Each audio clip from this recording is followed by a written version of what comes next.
अस्सलामु अलैकुम वरहमतुल्लाहि वबरकातुहू। दोस्तों, हसीब इलेक्ट्रॉनिक्स में आपको खुश आमदीद।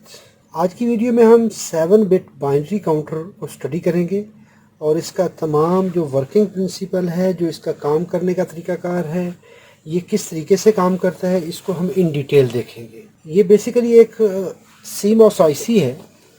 CD4024 इस IC का नंबर है और ये करती क्या है कि जितनी इसकी पिन नंबर 1 पे बाइनरी इनपुट्स आएंगी। बाइनरी इनपुट क्या होती है? क्लॉक सिग्नल होता है जो कि कभी हाई हो रहा है, कभी लो हो रहा है। ये सिग्नल इस तरह से आ रहा है। इसको जो हाई लेवल होता है, जिसको हम 5 वोल्ट कहते हैं, हमेशा डिजिटल इलेक्ट्रॉनिक्स की ज़ुबान में जो हाई वोल्टेज होते हैं, हाई वोल्टेज क्या होते हैं? इसमें 5 वोल्ट होते हैं, यानी 3 वोल्ट से अबव जो वोल्टेज होंगे उसको हम हाई का नाम देते हैं। जो 3 से नीचे या 0 वोल्ट होते हैं उसको लॉजिक 0 कहा जाता है। तो ये लॉजिक 0 है, ये लॉजिक 1 है।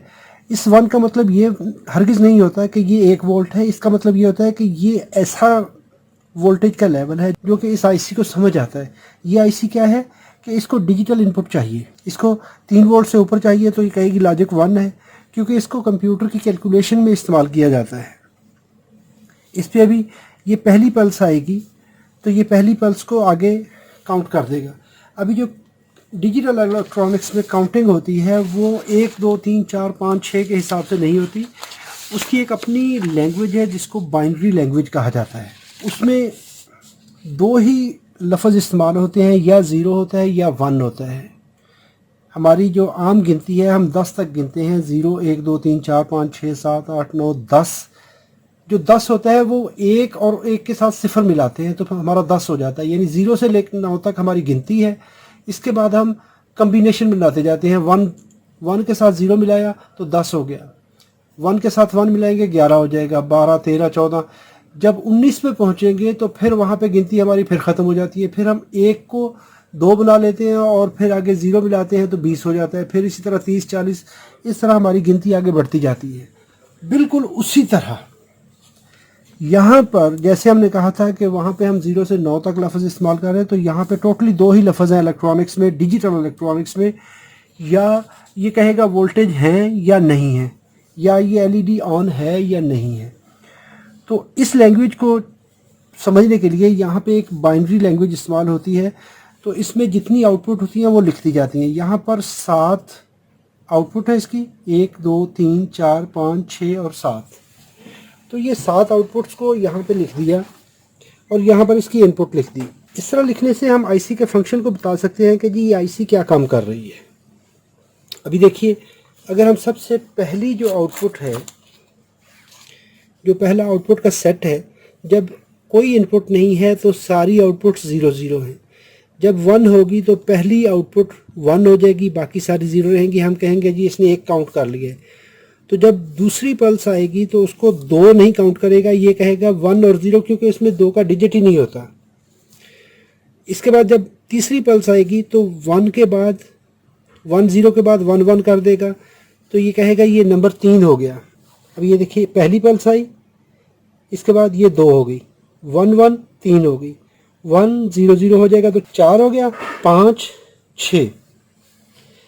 तीनों पल्स ऑन हो गई तो ये 7वीं पल्स आ जाएगी, 1 0 1 0 10 हो जाएगा। इस तरह ये हर पल्स को काउंट करता जाएगा। ये मैंने पूरा टेबल बनाया है इस IC का कि जी ये कितने स्टेप के बाद ये दोबारा अपनी गिनती को 0 करेगी। अभी ये 127 पल्स इस पे आएंगी, तो 128वीं पल्स होती है 0 वाली। जो पहली पल्स है उसको हम काउंट नहीं करते, तो 0 से लेके 127 पल्स तक 128 बिट डाटा, 127 ये हो गई और एक ये पहले वाली, तो 128 बिट डाटा जब इसमें से गुजरेगा तो ये फिर दोबारा अपना साइकिल दोबारा से स्टार्ट कर लेगी। अब इसका कनेक्शन देख लें और फिर इसको हम देखते हैं तफसील से कि ये किस किस तरह से है। इस IC को अगर हम देखेंगे तो पिन नंबर 1 पे क्लॉक इनपुट होती है, पिन नंबर 2 रीसेट होती है। पिन नंबर 2 रीसेट है, इसको अगर ग्राउंड कर देंगे तो ये IC वर्क करना स्टार्ट कर देती है। आप किसी भी वक्त इस पे अगर हाई कर देंगे, इसको इस पे पॉजिटिव पल्स दे देंगे, तो ये IC फिर नए सिरे से स्टार्ट हो जाएगी। अपना फंक्शन जहाँ पे काउंट कर रही थी वहाँ से अपना मीटर रीसेट कर लेगी। ये रीसेट पल्स होती है कि इसने सारा अपना फंक्शन ज़ीरो कर दिया। एक तो होता है पिन नंबर, यहाँ पे लिखा हुआ है 1 2 3 4 5, ये अंदर वाली साइड पे ये आईसी के पिन नंबर हैं जो फिजिकली आईसी के ऊपर होते हैं। और एक होते हैं फंक्शन वाइज इसके नंबर लिखे होते हैं Q1। तो Q जब भी CMOS आईसी या TTL आईसी को जब Q लिखा जाता है तो उसका मतलब होता है ये आउटपुट है। अगर कहीं पे Q0 होगा तो उसका मतलब है ये इसकी पहली आउटपुट होगी। इसमें Q0 नहीं है, इसमें Q1 है, तो इसका मतलब है ये पहली आउटपुट है। Q2 दूसरी है, Q3 तीसरी है, चौथी, पांचवी, छठी और सातवीं। 7 आउटपुट इसकी हो गई। लेकिन इनमें तरतीब चलो फिर भी थोड़ी सी मुनासिब है कि 1 2 3 4 5 6 7। नहीं तो ये होता है कि 1 इधर है, 2 इधर है, 3 इधर है, 5 इधर है, 4 इधर है, कोई इस तरह मिक्स करके। तो आपने जब कनेक्शन करने होते हैं तो अपने जो सर्किट के मुताबिक आपने इसको कनेक्ट करवाना होता है कि कौन सी पिन कहाँ पे आ रही है, कौन सा फंक्शन कहाँ से आउट हो रहा है। 8 नंबर पिन नॉट कनेक्टेड है, 10 नॉट कनेक्टेड है, 13 नॉट कनेक्टेड है। 7 नंबर इसकी ग्राउंड पिन है जिसको VSS कहा जाता है। 14 नंबर पिन इसकी VDD है जिसको VCC भी कहा जाता है। 5 से लेकर 18 वोल्ट तक दे सकते हैं, नॉर्मली 15 वोल्ट तक इसको अप्लाई किए जाते हैं। आप 10 12 15 कोई भी दे सकते हैं। मैंने फंक्शन को सिमुलेट करने के लिए यहाँ पर इसके साथ मैंने ये रजिस्टर लगाए हैं। यहाँ पर मैंने एक स्क्वायर वेव जनरेटर लगाया है जिसमें आप पल्स जनरेट करवा के किसी भी सर्किट को आप दे सकते हैं। अगर आप ये स्क्वायर वेव जनरेटर बनाना चाहते हैं, पल्स बनाना चाहते हैं, पल्स सर्किट, तो वीडियो नंबर 252 आप चेक कर सकते हैं। वहाँ पे बहुत आसानी से ये 2-3 कंपोनेंट लगाकर आप इसको सप्लाई दें और ये इस तरह करके ये अभी देखें ब्लिंक कर रहा है। और यही इनपुट हम इसको दे रहे हैं पिन नंबर 1 पर। ये हमने सीधा इसकी 2 ही तारें, एक ग्राउंड इसके साथ कनेक्ट किया, यहाँ से हमने इसको ये आउटपुट इसकी जो है वो दे दी है इसके पिन नंबर 1 पर। अभी जो हमने कहा था पिन नंबर 1 पे जितनी स्पीड का सिग्नल आएगा, जितनी फ्रीक्वेंसी आएगी, उसको अभी ये काउंट करता जाएगा। यानी हर पल्स के चेंज होने पर अगला सर्किट इनेबल होता जाएगा। इसकी वेव शेप भी आप बना सकते हैं। तो मैंने तो ये आसानी से समझने के लिए ये ट्रुथ टेबल बनाया है कि आपने जब पल्स नंबर बिलफर्स 30 आएगी तो उस वक्त इस आईसी की, तो ये इसकी पिन आउटपुट नंबर 1 है, 2 3 4 5 6 और 7। यहाँ पर तो मैंने LED लगाई है ताकि आपको फंक्शन दिखा सकूं। तो LED लगाने के लिए आप अगर 5 वोल्ट की सप्लाई दे रहे हैं तो उसका फार्मूला मैंने कई दफ़ा बताया है। तो फार्मूला है V सप्लाई वोल्टेज जितने भी होंगे आपके minus VLED divided by ILED। तो आपकी जो सीरीज़ रजिस्टर है वो वैल्यू आ जाएगी कि वो कितनी है। अगर तो आप 5 वोल्ट कर रहे हैं, LED के वोल्टेज 1.8 वोल्ट होते हैं। मैं 3 mm की LED इस्तेमाल कर रहा हूँ तो इसकी करंट जो है वो 10 से 15 मिली एम्पेयर सेलेक्ट की जाती है। मैंने 10 मिली एम्पेयर पे रख के इसको कैलकुलेट किया तो ये 330 ओम की रजिस्टर मैंने लगा दी। अगर आप 12 वोल्ट इस्तेमाल करते हैं या 15 वोल्ट आप इस्तेमाल करते हैं, LED आप इसकी बजाय बड़े वाली लगा देते हैं 5 मिलीमीटर वाली, तो वहाँ पे करंट आपकी 20 मिली एम्पेयर हो जाएगी। तो रजिस्टर की वैल्यू भी ऑटोमेटिकली चेंज हो जाएगी। कनेक्शन देख लीजिए, ये LED के कैथोड वाली साइड मैंने जितनी LEDs हैं उनके कैथोड मैंने इस तरह लगा दिए और कैथोड को हमने ग्राउंड कर दिया। ये वाली ग्राउंड वाली तार ये हमने इस आईसी की 7 नंबर पिन यानी ग्राउंड पिन और ये ग्राउंड हमने ग्राउंड इकट्ठा कर दिया। अभी ये जो पहली आउटपुट है Q1, हमने यहाँ पे कहा था कि ये 12 नंबर पिन पे जाती है। तो फिजिकली अब हम देखते जाते हैं और साथ साथ आपको ताकि बनाने में आसानी हो।